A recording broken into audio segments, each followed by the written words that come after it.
We are looking at how to pronounce the name of this bridge in the south of France, in the Gard department. Gard is how you say it with a silent D.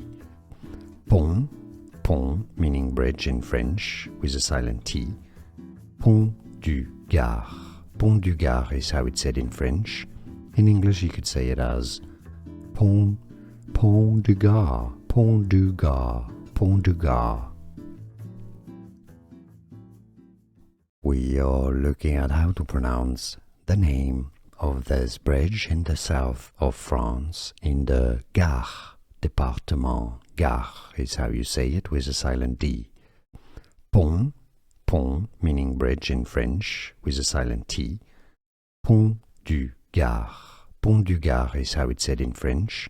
In English you could say it as Pont du Gard, Pont du Gard, Pont du Gard. Here are more videos on how to pronounce more confusing words and names too many mispronounced. Like this video if you found it useful. I appreciate your support. I'll see you soon and thanks for watching.